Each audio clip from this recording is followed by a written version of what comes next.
Hello दोस्तों, आप सभी का स्वागत है आपके अपने चैनल जॉब जॉय में। तो दोस्तों, इस वीडियो में हम बात करने वाले हैं सेंट्रल गवर्नमेंट में निकली एक बड़ी भर्ती के बारे में। तो दोस्तों, भर्ती सभी के लिए इम्पोर्टेंट रहने वाली है। तो दोस्तों, भर्ती की पूरी जानकारी के लिए वीडियो को अंत तक जरूर देखें। और दोस्तों, अगर इससे पहले आप हमारे चैनल पर पहली बार विजिट कर रहे हों तो सभी सरकारी भर्तियों की लेटेस्ट और ऑथेंटिक अपडेट्स पाने के लिए हमारे चैनल को जरूर सब्सक्राइब करें। साथ ही बेल आइकन को भी प्रेस करें, जिससे आने वाली वीडियोज़ की नोटिफिकेशन आपको समय पर मिलती रहे। तो दोस्तों, जैसा कि आप देख पा रहे होंगे आपकी स्क्रीन पे ये ऑफिशियल नोटिफिकेशन है। तो दोस्तों, university college of medical sciences का ये ऑफिशियल नोटिफिकेशन यहाँ पे दिल्ली विश्वविद्यालय की तरफ से जारी किया गया है। और दोस्तों, ये 18 सितंबर की डेट में आपका ये नोटिफिकेशन जारी किया गया है यूनिवर्सिटी ऑफ दिल्ली की तरफ से। तो दोस्तों, यहाँ पे बात कर लेते हैं। तो आपका जो यहाँ पे जो यूनिवर्सिटी ऑफ मेडिकल साइंसेज की तरफ से यहाँ पे जूनियर असिस्टेंट यानी कि एलडीसी के पदों पर ये भर्ती निकाली है। तो दोस्तों, नंबर ऑफ वैकेंसीज की बात करें तो दोस्तों, नंबर ऑफ वैकेंसीज की आपको वहाँ पे यूआर की 9 वैकेंसी देखने को मिलेंगी, एससी की 4 वैकेंसी देखने को मिलेंगी, एसटी की 2 वैकेंसी देखने को मिलेंगी, ओबीसी की 8 वैकेंसी देखने को मिलेंगी, ईडब्ल्यूएस की 3 वैकेंसी देखने को मिलेंगी। और दोस्तों, आपकी पीडब्ल्यूबीडी की यहाँ पे 3 वैकेंसी आपको देखने को मिलेंगी। तो दोस्तों, ओवरऑल 29 पदों पर ये भर्ती नोटिफिकेशन यहाँ पे यूनिवर्सिटी ने जारी किया है। और दोस्तों, आपका जो इसका लेवल पे आपका सेकेंड लेवल की ये वैकेंसी रहने वाली है, यानी कि आपका बेसिक पे 19,900 रुपये से 63,200 रुपये, यानी कि अच्छा खासा आपका सैलरी इसमें बनने वाला है। तो दोस्तों, और सबसे बड़ी बात, ये सेंट्रल गवर्नमेंट की जॉब है, तो आप सभी के लिए गोल्डन अपॉर्चुनिटी है। और दोस्तों, इसके लिए हम बात कर लेते हैं कि जो कैंडिडेट हैं, जो UR, SC, ST, OBC, EWS के कैंडिडेट अपनी अपनी कैटेगरी की पोस्टों के लिए ही अप्लाई कर सकते हैं। अब दोस्तों, बात कर लेते हैं आगे। तो यहाँ पे हम इसके बारे में बात करते हैं। तो दोस्तों, नेम ऑफ पोस्ट, तो जूनियर असिस्टेंट का आपका पद रहने वाला है। लेवल 2 की आपकी वैकेंसी रहने वाली है, 19,900 आपका बेसिक पे रहने वाला है। और दोस्तों, आपकी ग्रॉस सैलरी 63,200 तक रहने वाली है। और दोस्तों, आपकी ग्रुप सी की वैकेंसी है, मंत्रालय की वैकेंसी आपकी रहने वाली है, क्योंकि सेंट्रल गवर्नमेंट में ये आती है। और दोस्तों, एज की बात करें तो दोस्तों, यहाँ पे अपर एज लिमिट यहाँ पे 27 वर्ष यहाँ पे रखी है बोर्ड के द्वारा, यानी कि 27 वर्ष तक के कैंडिडेट इसके लिए अप्लाई कर सकते हैं। और दोस्तों, जो रिजर्व कैटेगरीज हैं, एससी, एसटी और दोस्तों पीडब्ल्यूबीडी की कैंडिडेट हैं, उनको यहाँ पे एज में रिलैक्सेशंस दिए जाएंगे, जो कि वीडियो में आपको हम बताने वाले हैं। फिर दोस्तों, इसेंशियल एजुकेशनल क्वालिफिकेशन की यदि हम बात करें तो दोस्तों, कैंडिडेट का यहाँ पे 12th पास होना जरूरी है, जो इस भर्ती के लिए अप्लाई करना चाहता है। यानी कि भर्ती नोटिफिकेशन से पहले कैंडिडेट का 12th पास होना अनिवार्य है। यानी कि जो भर्ती नोटिफिकेशन, जैसे 18 सितंबर को भर्ती नोटिफिकेशन जारी हुआ है, तो दोस्तों इससे पहले की डेट में आपका जो 12th पास का जो आपका सर्टिफिकेट है वो आपके पास होना चाहिए। और दोस्तों, फिर सेकंड इसेंशियल क्वालिफिकेशन की बात करें तो दोस्तों, एलडीसी की आपकी वैकेंसी रहने वाली है, तो ऑब्वियसली इसमें आपसे टाइपिंग मांगी जाएगी। तो दोस्तों, आपका टाइपिंग टेस्ट रहने वाला है। और दोस्तों, इसके लिए जो आपकी टाइपिंग स्पीड मांगी है, आप हिंदी या इंग्लिश दोनों में से किसी एक लैंग्वेज में टाइपिंग टेस्ट दे सकते हैं अपना। तो दोस्तों, यहाँ पे इंग्लिश की बात करें तो इंग्लिश के लिए यहाँ पे typing test 35 word per minute की यहाँ पे स्पीड मांगी गई है। और दोस्तों, बात करें यहाँ पे हिंदी की तो 30 वर्ड पर मिनट यहाँ पे हिंदी की टाइपिंग स्पीड यहाँ पे मांगी गई है। तो दोस्तों, इसका जो एग्ज़ाम पैटर्न रहने वाला है, तो दोस्तों आपका सीबीटी बेस एग्ज़ाम आयोजित करवाया जाएगा पहले। और दोस्तों, उसके बाद में वहाँ पे शॉर्ट लिस्टेड कैंडिडेट को, यानी कि वो बोर्ड डिसाइड करेगा कि कितनों कैंडिडेट वो वहाँ पे लेके जाने वाला है टाइपिंग टेस्ट के लिए। तो दोस्तों, उसके बाद में आपका टाइपिंग टेस्ट आयोजित करवाया जाएगा, जो कि क्वालिफाई नेचर का रहने वाला है। यानी कि जो आपका सीबीटी के मार्क्स के आधार पर आपकी फाइनल मेरिट वहाँ पर तैयार की जाने वाली है। अब दोस्तों, आपको ऑनलाइन अप्लाई करने के लिए इसका जो नोटिफिकेशन में इसका जो यूआरएल लिंक यहाँ पे दिया हुआ है, इस पे जाके आप सिंपली अपना जो फॉर्म ऑनलाइन आवेदन कर सकते हैं। तो दोस्तों, आपके यहाँ पे आवेदन फॉर्म 18 सितंबर से चालू हो चुके हैं। और दोस्तों, इसकी लास्ट डेट यहाँ पे 9 अक्टूबर यहाँ पे रहने वाली है। अब दोस्तों, बात कर लेते हैं यहाँ पे एप्लीकेशन फ़ीस की। तो दोस्तों, आपकी एप्लीकेशन फ़ीस ऑनलाइन पेमेंट आपका रहने वाला है, यानी कि आप यूपीआई कार्ड और डेबिट कार्ड, क्रेडिट कार्ड से आप पेमेंट कर सकते हैं फ़ीस का, नेट बैंकिंग के द्वारा भी। तो दोस्तों, फीस आपकी यहाँ पे नॉन रिफंडेबल रहने वाली है।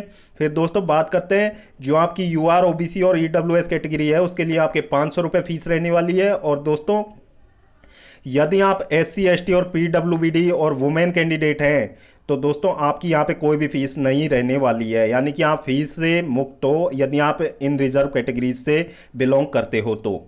और दोस्तों इसमें स्पष्ट रूप से मेंशन किया हुआ है विभाग की तरफ से कि यदि आपने एप्लीकेशन फॉर्म भर दिया उसके बाद में यदि आपने एप्लीकेशन फ़ी का पेमेंट नहीं किया है तो दोस्तों आपका फॉर्म ऑटोमेटिकली रिजेक्ट कर दिया जाएगा। यानी कि आपको फ़ीस पेमेंट करनी है तो फ़ीस पेमेंट करना ज़रूरी है। और दोस्तों फ़ीस पेमेंट करने की यहाँ पे लास्ट डेट आपकी 9 तारीख रहने वाली है, यानी कि 9 सितंबर तक आप फ़ीस पेमेंट 9 अक्टूबर तक आप फ़ीस का पेमेंट कर सकते हो। अब दोस्तों यहाँ पे जो आपकी रिजर्वेशन का लाभ लेने के लिए SC ST OBC EWS और PWBD कैंडिडेट को यहाँ पे जो भी रिजर्वेशन में योग्यता रखते हैं तो दोस्तों अपना अपना सर्टिफिकेट उन्हें यहाँ पे अपलोड करना होगा। जैसा कि फॉर्म में मांगा जाएगा वैसे आप अपलोड करवाया जाएगा आपसे फॉर्म ऑनलाइन आवेदन करते समय। फिर दोस्तों बात कर लेते हैं यहाँ पे एज लिमिट की। तो दोस्तों मैक्सिमम एज यहाँ पे जो मिनिमम एज यहाँ पे 18 वर्ष रखी है और दोस्तों मैक्सिमम एज यहाँ पे 27 वर्ष रखी है। तो दोस्तों अब रिजर्व कैटेगरीज की हम बात करें तो SC ST को यहाँ पे 5 साल का रिलैक्सेशन दिया गया है, यानी कि 32 साल तक जो SC ST कैंडिडेट हैं जिनकी एज 32 तक है वो इस फॉर्म के लिए इस भर्ती के लिए आवेदन कर सकते हैं। फिर दोस्तों OBC नॉन क्रीमी लेयर की बात करें तो यहाँ पे 3 साल उनको एज रिलैक्सेशन मिलेगा, यानी कि OBC के 30 साल के कैंडिडेट यहाँ पे इसके लिए आवेदन कर सकते हैं। फिर दोस्तों आप PWD कैंडिडेट के लिए आप देख सकते हैं एज रिलैक्सेशंस। अब दोस्तों यहाँ पे बात करते हैं इसका जो आपका एग्ज़ाम डेट है वो अभी जारी नहीं किया गया है। और दोस्तों आपका एग्ज़ाम डेट और एग्ज़ाम सिटी वगैरह जब आपका एग्ज़ाम आने वाला होगा तो दोस्तों आपके एग्ज़ाम से 10 या 15 दिन पहले या फिर 1 महीने पहले आपकी जो एडमिट कार्ड है इनकी ऑफिशियल साइट पे जारी कर दिए जाएंगे। तो दोस्तों आप वहाँ से चेक कर सकते हैं। इसके अलावा इन्होंने कुछ महत्वपूर्ण निर्देश यहाँ पे दिए हुए हैं कि कैंडिडेट को अपना 10th का सर्टिफिकेट यानी कि 10th की मार्कशीट आपको यहाँ पे अपलोड करनी होगी फॉर्म भरते समय, क्योंकि ये आपकी डेट ऑफ बर्थ का ये आपका सर्टिफिकेट रहता है। इसके अलावा यदि आपके पास 10th की मार्कशीट में आपकी डेट ऑफ बर्थ इंडिकेट नहीं है तो कोई भी सेंट्रल या स्टेट लेवल का आपका बर्थ सर्टिफिकेट वहाँ पे होना चाहिए आपकी आयु की गणना के लिए। और दोस्तों इस भर्ती के लिए जैसे आप एग्ज़ाम देने के लिए दोस्तों इस भर्ती का जो मेनली जो सेंटर रहने वाला है वो न्यू दिल्ली रहने वाला है। तो दोस्तों जो भी कैंडिडेट इसके लिए अप्लाई करेंगे तो उनको एग्ज़ाम देने के लिए दिल्ली आना पड़ेगा। ऑल ओवर इंडिया की ये भर्ती रहने वाली है और इसके लिए दोस्तों आपको किसी भी तरीके का TA DA आपको वहाँ पे नहीं दिया जाएगा, यानी कि TA DA के मांग के हकदार आप नहीं रहने वाले हो। और दोस्तों यदि भर्ती किसी कारणवश रद्द भी हो जाती है तो आपकी फ़ीस नॉन रिफंडेबल रहने वाली है, आपकी फ़ीस लौटाई नहीं जाएगी। और दोस्तों इसके लिए जो इन्होंने वैकेंसीज अभी निर्धारित की हैं ऑफिशियल नोटिफिकेशन में, तो दोस्तों बोर्ड डिसाइड करेगा कि आगे ये वैकेंसीज अगर घटाई जा सकती है या फिर बढ़ाई जा सकती है। अंतिम निर्णय यहाँ पे बोर्ड का मान्य होगा। अब दोस्तों यहाँ पे बात करते हैं कि आपको फॉर्म भरते समय कौन कौन से आपके डॉक्यूमेंट अपलोड करने हैं सेल्फ अटेस्टेड फॉर्म में, यानी कि आपको अपने सिग्नेचर करना है अपने डॉक्यूमेंट्स पे और दोस्तों उन्हें फिर आपको अपलोड करना है PDF या JPG फॉर्मेट में। तो दोस्तों बात कर लेते हैं पहला आपका डेट ऑफ बर्थ का प्रूफ, यानी कि आपका 10th की मार्कशीट या फिर बोर्ड सर्टिफिकेट आप जारी कर सकते हैं, या फिर आपका जन्म प्रमाण पत्र यदि आपका है तो आप उसे अपलोड कर सकते हैं। अब दोस्तों फिर बात कर लेते हैं आपकी एजुकेशनल क्वालिफिकेशन को क्लेम करने के लिए आपकी जो मार्कशीट की फ़ोटोकॉपी है वो आपको सेल्फ अटेस्टेड करनी है और फिर दोस्तों PDF या JPG फॉर्मेट में आपको वहाँ पे अपलोड करनी है।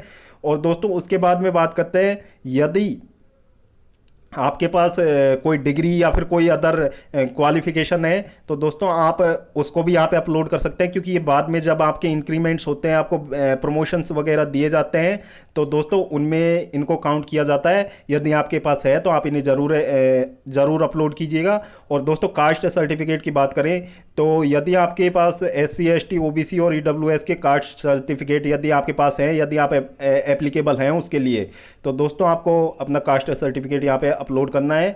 यदि आप PWBD कैंडिडेट हैं तो आपको अपना सर्टिफिकेट अपलोड करना होगा। और दोस्तों यहाँ पे जो एक्सपीरियंस सर्टिफिकेट यदि आपके पास है तो आप उसे अपलोड कर सकते हैं। यदि उसके अलावा आपके पास कोई कंप्यूटर डिप्लोमा या फिर कुछ इस तरीके का आपका सर्टिफिकेट है या फिर कुछ ही वर्क एक्सपीरियंस का आपके पास सर्टिफिकेट है, कहीं आपने LDC का जॉब किया हो, तो दोस्तों आप उसे अपलोड कर सकते हैं, वो आपके कंसीडर किए जाएंगे वहाँ बोर्ड के पास में।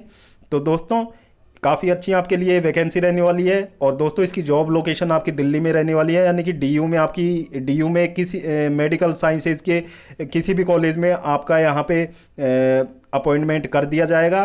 तो दोस्तों काफ़ी अच्छी आपकी वैकेंसी रहने वाली है। अलाउंस आपको अच्छे मिलेंगे क्योंकि आप सेंट्रल गवर्नमेंट के अंडर में आओगे। तो दोस्तों एक गोल्डन अपॉर्चुनिटी है सभी कैंडिडेट के लिए।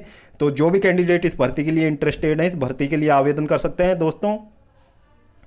तो दोस्तों आई होप आपको जानकारी पसंद आई होगी। जानकारी पसंद आई हो तो वीडियो को लाइक करें, शेयर करें और दोस्तों चैनल को सब्सक्राइब करें। साथ ही बेल आइकन को भी प्रेस करें जिससे आने वाली वीडियोस की नोटिफिकेशन आपको समय पर मिलती रहे।